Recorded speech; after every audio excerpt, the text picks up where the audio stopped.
Hello students, welcome back to the channel. मेरा नाम है ऋषभ शर्मा। हमने स्टार्ट कर दी एक बेहतरीन सीरीज जिसमें हम आपके बिजनेस स्टडीज के सारे चैप्टर सीरीज खत्म कर रहे हैं।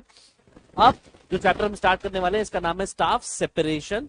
ठीक है, इसमें बहुत छोटा सा चैप्टर, ज्यादा बड़ा चैप्टर नहीं है, बस कंफ्यूजिंग होता है जो मीन्स होते हैं सेपरेशन के उसके बीच में, तो हम वो कंफ्यूजन दूर करेंगे विद रिस्पेक्टिव की टर्म्स। ठीक है, नाउ कितने पॉइंट आ रहे हैं? 3 पॉइंट आ रहे हैं। सबसे पहला है मीनिंग ऑफ स्टाफ सेपरेशन। ठीक है, दूसरा मीन्स, इसमें यही इंपॉर्टेंट है और इसमें भी पर्टिकुलरली कुछ पॉइंट इंपॉर्टेंट है। कौन कौन से मीन्स है जिससे staff separation as a process follow होता है?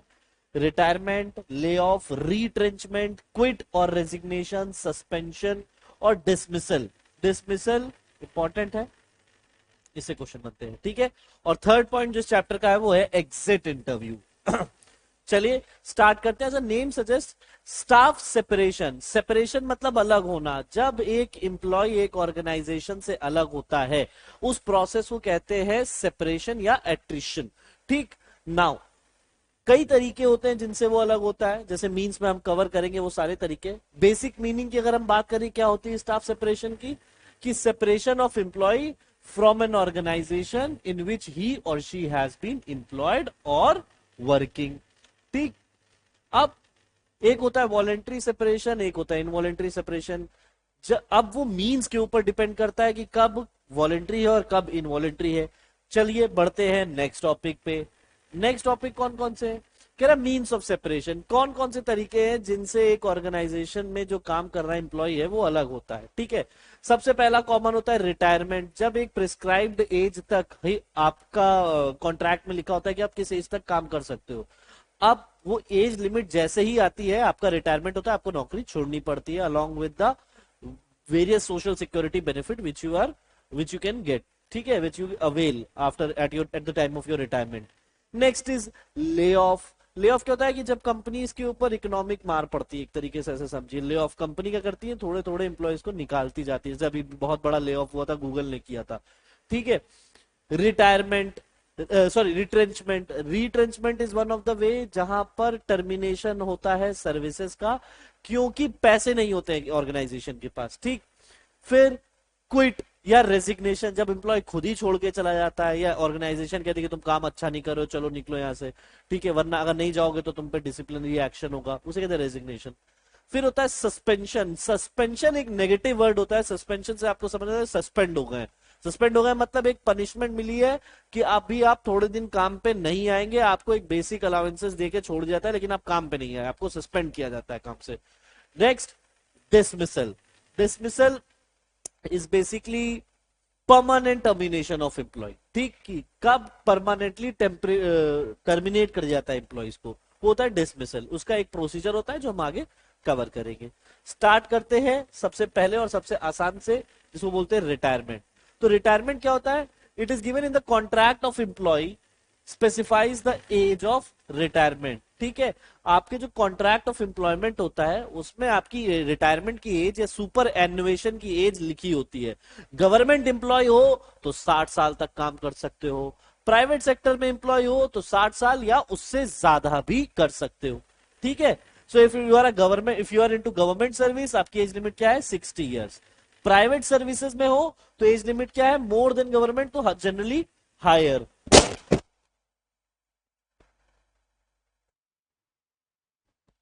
हायर।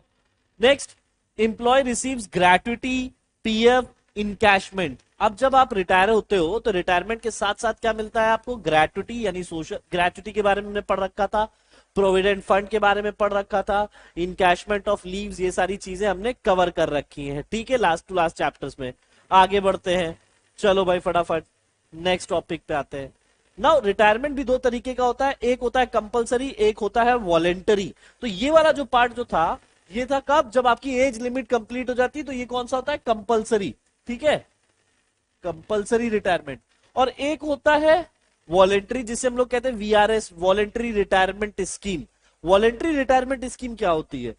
जब ऑर्गेनाइजेशन कुछ ना कोई ऐसी इशू फेस कर रही होती है, जैसे कि ओवर स्टाफ हो गया है, जरूरत से ज्यादा स्टाफ हो गया है, तो वो क्या करती है, अपने एग्जिस्टिंग एम्प्लॉयज जो कि एक सर्टेन एज तक पहुंच गए, उनसे कहती है कि आप एक काम करिए, आप वीआरएस ले लीजिए। वीआरएस ले लेंगे मतलब क्या है, कंपनी आपको, ऑर्गेनाइजेशन आपको एक लमसम अमाउंट पे कर देगी और आप अब रिटायरमेंट एज से पहले ही रिटायर हो जाएंगे। उसमें आपको पीएफ भी मिलेगा, आपको ग्रेट्युटी भी मिलेगा, सारी चीजें मिलेगी, लेकिन रिटायरमेंट एज से पहले आप रिटायर हो रहे हो। सो ये होता है वीआरएस, जिसे आप कहते हैं वॉलेंटरी रिटायरमेंट। ठीक है, when an organisation is facing a situation of surplus staff, it may offer liberal incentives. Liberal incentives की मतलब वो आपको कई सारे इंसेंटिव्स देती है कि आप एक मोटा मोटा पैसा ले लीजिए और रिटायर हो जाइए, पीएफ अलग मिलेगा, ग्रेट्युटी अलग मिलेगी।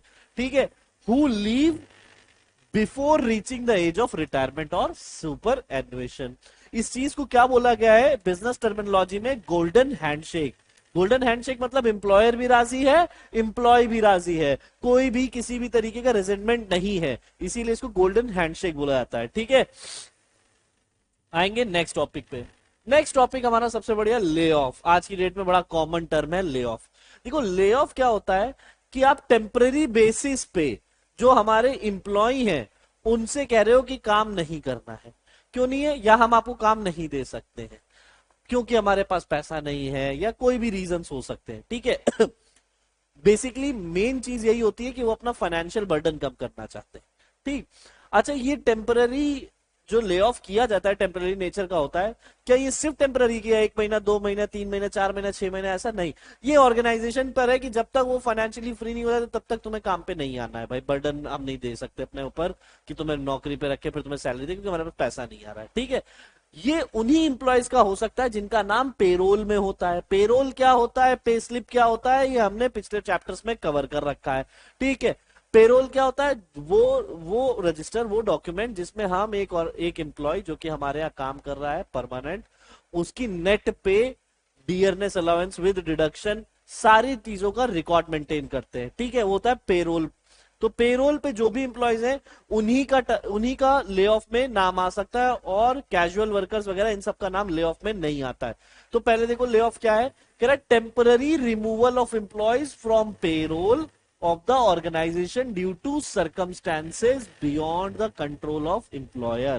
अब कुछ ऐसे circumstances हो गए कि जो एम्प्लॉयर के हाथ में भी नहीं, कि जो काबू नहीं कर सकता है, तो वो क्या कह रहा है कि भाई अब ले ऑफ करना पड़ेगा, आखिरी चांस बचा और हम कुछ नहीं कर सकते।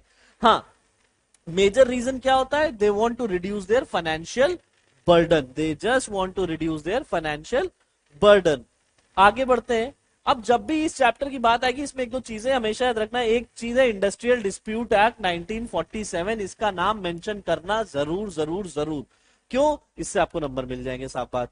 ठीक, अब कह रहा है इंडस्ट्रियल डिस्प्यूट एक्ट 1947 में भी दो चीजें हैं कि कब आप जब ले ऑफ करोगे तो आपको 50% कंपनसेशन प्रोवाइड करना पड़ेगा उन इंप्लॉयज को जो कि ले ऑफ में जा रहे हैं। ठीक है, और दूसरा कि कब आप बिल्कुल भी पैसा ना दे उनको और आप सीधा सीधा कह दें कि अब हम पैसे नहीं दे सकते, अब आप लोग निकाले जा रहे हैं।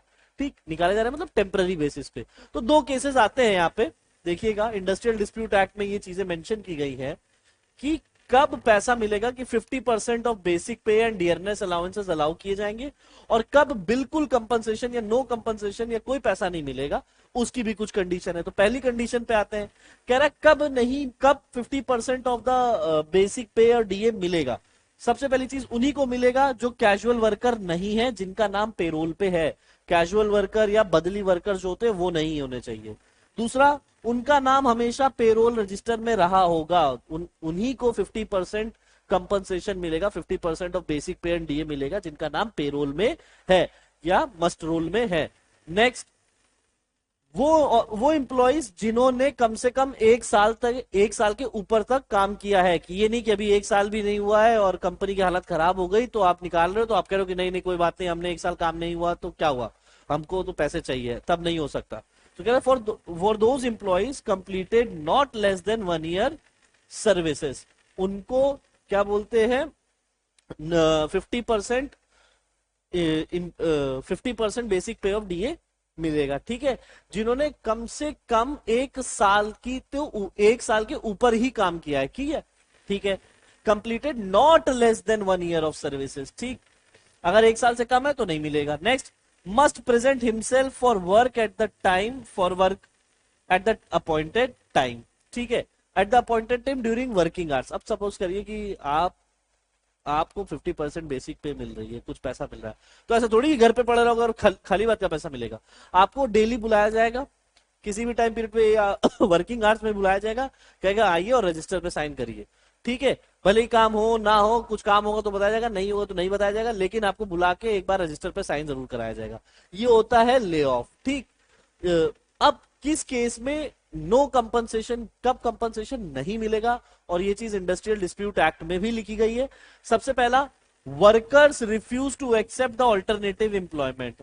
अब जैसे कि सपोज करो ले ऑफ हो रहा है और ले ऑफ के टाइम पे भाई एम्प्लॉयज को बोला गया है कि आपको दूसरी जगह एम्प्लॉयमेंट प्रोवाइड किया जा रहा है with in 5 miles of your work place, with in 5 miles of your work place, और आप कह दो कि नहीं हमें और कोई काम नहीं करना, तो फिर आप नहीं करना तो मत करो, आपको कोई कंपनसेशन नहीं मिलेगा। नेक्स्ट, अगर ले ऑफ हुआ है और उसके पीछे की वजह स्ट्राइक है, क्योंकि स्ट्राइक कौन करता है भाई, वर्कर्स ही करते हैं, उसकी वजह से प्रोडक्शन लो होता है, उसकी वजह से जब प्रोडक्शन नहीं होता तो कंपनी के पास पैसा नहीं होता, और पैसा नहीं होता है तो भाई वो कैसे तुम्हें वेजेस सैलरी दे। तीसरा, organisations work on seasonal basis और हैव लेस देन 20 वर्कर्स।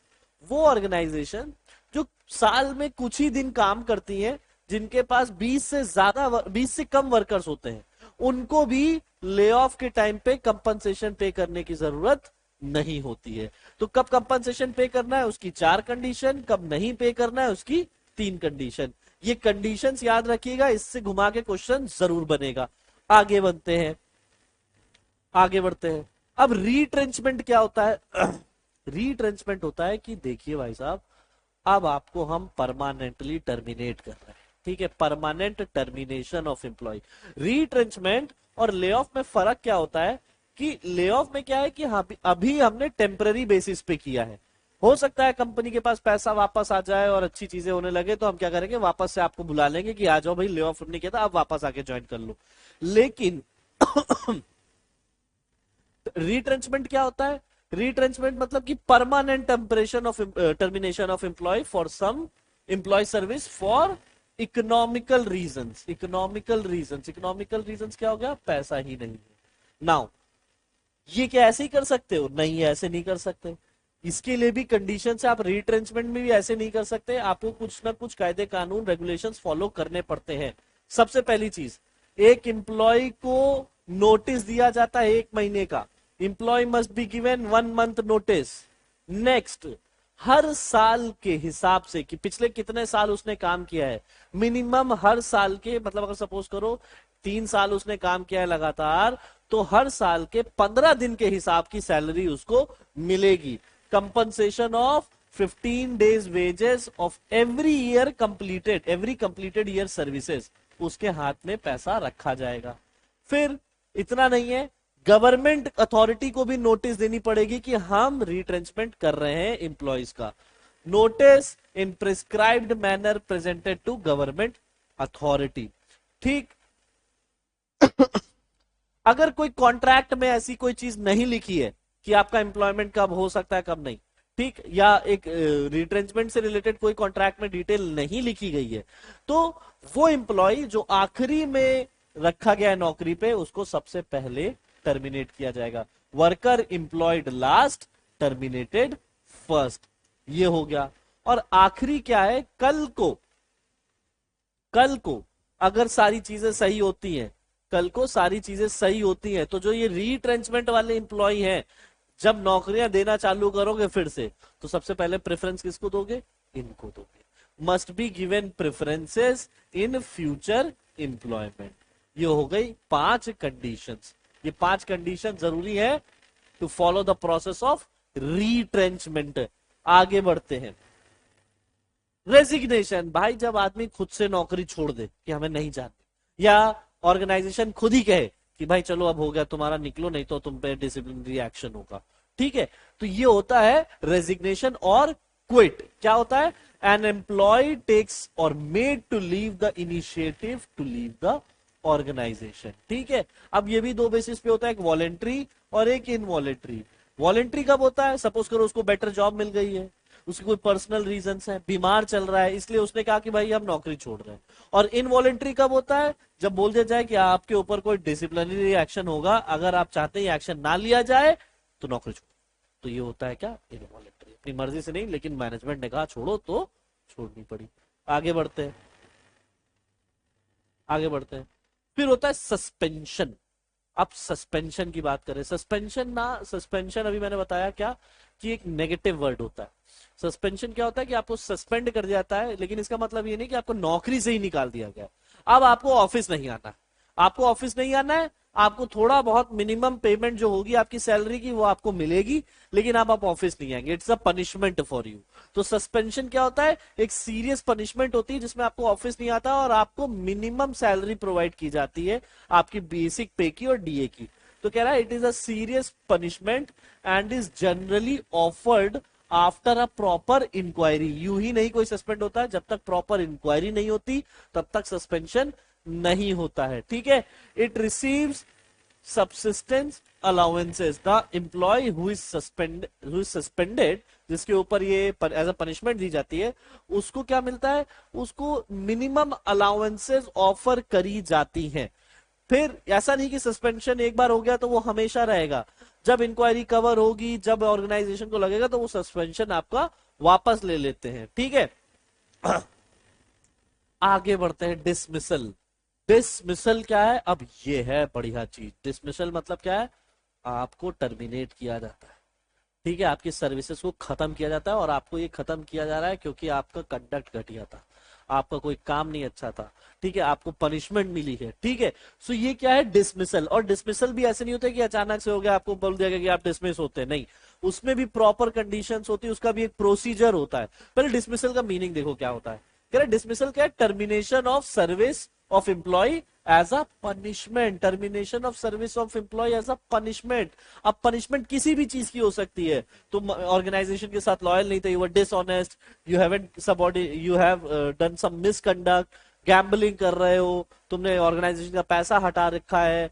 ठीक है, तुमने इनडिसिप्लिन क्रिएट, रकस क्रिएट कर रखा है, मिसकंडक्ट है, गैम्बलिंग है, तुमने ऑर्गेनाइजेशन की प्रॉपर्टी को डैमेज किया है जानबूझकर गुस्से में, तो wilful damage to organisation property. इन आप क्या बोलते हैं, आप ऑर्गेनाइजेशन के साथ कॉर्पोरेट नहीं कर रहे हो, एन नंबर ऑफ रीजंस, जिसकी वजह से आपको पनिशमेंट दी गई है, और पनिशमेंट के तौर पे आपकी सर्विसेज को टर्मिनेट कर दिया गया है कि नहीं चाहिए। ठीक। But before an employee is discharged or dismissed, he must be given an opportunity to explain his conduct or why he or she should not be terminated। क्यों उसको डिसमिस ना किया जाए, ये समझाने के लिए एक चीज, एक भाई साहब आपको अपॉर्चुनिटी मिलती ही मिलती है। ठीक है। नाउ इसके लिए भी एक प्रोसीजर होता है, प्रोसीजर फॉर डिसमिसल। अब उस प्रोसीजर में आपसे पूछा जाएगा, ठीक है, ये जो आपको अपॉर्चुनिटी दी गई है कि भाई क्यों नहीं काम किया, क्यों तुम्हारे को आपने ये मिसकंडक्ट किया, या क्यों आप ये इनडिसिप्लिन और रकस क्रिएट किया, क्या आपने किया भी कि नहीं। ठीक है, इस चीज के लिए एक बार आपसे मौका आपको मिलेगा और आपको एक्सप्लेन करने का पूरा मौका दिया जाएगा, जो भी आपका सीनियर ऑफिसर होगा उसको।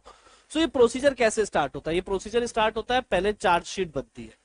चार्जशीट क्या होता है? जिसमें आप पे जो भी आपके अगेंस्ट में कंप्लेन है, जो भी आपने कंडक्ट किया होगा, उस पे आपके लिए, आपके ऊपर एक चार्जशीट बनेगी। It is a written complaint against the employee. फिर जब आपकी वो चार्जशीट आपको पकड़ाई जाएगी, तब आप क्या करोगे? आप अपना एक्सप्लेनेशन प्रोवाइड करोगे। आप एक्सप्लेनेशन प्रोवाइड करोगे, और एक्सप्लेनेशन प्रोवाइड करोगे अपने सीनियर ऑफिसर्स को, या जो भी कंडक्टिंग ऑफिसर है उनको, इंक्वायरी जो कर रहे हैं। उसके बाद क्या होगा? अगर ऑफिसर को वो इंक्वायरी समझ में नहीं आया, आपका एक्सप्लेनेशन समझ नहीं आया, कुछ भी अनसेटिस्फैक्टरी रिप्लाई लगा, तो वो क्या करेगा? आपके खिलाफ एक नोटिस इशू करेगा, नोटिस ऑफ इंक्वायरी की। अब आप पे इंक्वायरी बैठेगी, अब सवाल जवाब होंगे। आपके ऊपर पहले चार्जशीट बोली गई, बोला इस चार्जशीट के हिसाब से अपना एक्सप्लेनेशन दो, एक्सप्लेनेशन सही नहीं लगा तो क्या होगा? आप पर क्या होगा? इंक्वायरी बैठी। इंक्वायरी बैठी मतलब इशू ऑफ नोटिस। अब नोटिस इशू हो गया है, अब आप पे इंक्वायरी होगी, holding up of the inquiry. Inquiry होने के बाद जो भी रिपोर्ट्स आई, वो अपनी फाइंडिंग में किसके पास होगी? ऑफिसर के पास। ऑफिसर अपनी फाइंडिंग्स यानी अपनी रिपोर्ट ऑफ इंक्वायरी, जो भी होल्डिंग ऑफ इंक्वायरी में जो भी सवाल जवाब जो भी एक्सप्लेनेशन थे उसकी रिपोर्ट जो बनी फाइंडिंग्स में, उससे बनेंगे क्या, डिसीजन। अब डिसीजन अगर सेटिस्फैक्टरी नहीं हुए, मतलब इंक्वायरी आपके अगेंस्ट में चली गई है और वो इंक्वायरी प्रॉपरली एकदम ही सेटिस्फाइड ऑफिसर है कि आपके खिलाफ जो भी कंप्लेन जो भी एक्शन लिए जाएंगे वो सही होंगे, तो वो अपना डिसीजन बनाएगा और डिसीजन से क्या होगा, आपको टर्मिनेट कर दिया जाएगा in while communicating the order, यानी 7 पॉइंट कम्युनिकेशन ऑफ ऑर्डर। तो ये प्रोसीजर होता है, चार्जशीट बनती है, इंक्वायरी की रिसिप्ट मांगी जाती है एम्प्लॉय से, फिर एम्प्लॉयर नोटिस इशू करता है क्योंकि उसको आपकी इंक्वायरी आपके एक्सप्लेनेशन में कुछ समझ में नहीं आया, फिर आप पे इंक्वायरी बैठती है, इंक्वायरी का रिजल्ट जो होता है वो फाइंडिंग्स में आता है, फिर कमीशन जो भी आपकी पैनल होते हैं, जो भी पैनलिस्ट होते हैं, वो एक डिसीजन लेते हैं और डिसीजन किस पे आता है, कम्युनिकेट कर जाता है वाया ऑर्डर। ठीक, अब आखिरी टॉपिक पे आ रहे हैं। आखिरी टॉपिक है हमारा एग्जिट इंटरव्यू। एग्जिट इंटरव्यू कुछ नहीं, जब एक एम्प्लॉय एक नौकरी को छोड़ता है तो जो सीनियर ऑफिसर होता है वो ये जानना चाहता है कि भाई तुम फाइनली हमारी नौकरी छोड़ क्यों रहे हो, क्या हुआ, किस चीज को लेके परेशान हो। तब नहीं होता ये इंक्वायरी, तब नहीं होती जब क्या बोलते हैं वो निकाल रहे हैं, लेकिन हाँ ये चीज तब होती है, इंटरव्यू तब होता है जब कोई इंप्लॉय खुद से एक नौकरी छोड़ के दूसरी जगह जा रहा होता है, या वो पर्टिकुलरली नौकरी छोड़ रहा है किसी भी XYZ रीजन की वजह से। सो एग्जिट इंटरव्यू क्या होता है, an interview that an employer holds with an employee who is leaving the organisation. क्या ऑब्जेक्टिव होता है, to know the real reason behind leaving the job और to know the real reason behind the dissatisfaction. अब वो कुछ भी हो सकता है, कहोगे सर मेरी सैलरी अच्छी नहीं है, या आपके मैनेजमेंट पॉलिसीज बेकार है, टाइमिंग बेकार है, मुझे तुम्हारी शक्ल नहीं पसंद है, कुछ भी बता दो यार। ऐसा नहीं, मुझे तुम्हारी शक्ल भी नहीं पसंद है ऐसा बोलोगे तो भाई तब तो तुम टर्म मतलब अपने लेटर में जो आपको प्रोवाइड किया जाता है, एक्सपीरियंस लेटर या रिलीविंग लेटर जो भी बोलते हैं, उस एक्सपीरियंस लेटर को अगर आप देखोगे तो उसमें आपके साथ खेल कर दिया जाएगा, कहेंगे नहीं देंगे जॉब, एक्सपीरियंस लेटर नहीं देंगे, ग्रेट्युटी में दिक्कत करेंगे, आए दिन तुम्हें टालेंगे। ठीक है, ऐसा कुछ नहीं करना है, सीधे सीधे बता देना कि जो भी ऑर्गेनाइजेशन में प्रॉब्लम हो, चाहे वो पॉलिसी से रिलेटेड हो, चाहे वो पे स्केल से रिलेटेड हो, या तुम्हें ज्यादा अच्छी जॉब मिले, तुम्हें मैनेजर के एटीट्यूड में दिक्कत आ रही हो, ये सारी चीजें फ्रैंकली डिस्कस कर लेना। ये होता है एग्जिट इंटरव्यू। क्लियर, बहुत छोटा सा बहुत आसान चैप्टर, मिलेंगे नेक्स्ट क्लास में। Thank you class.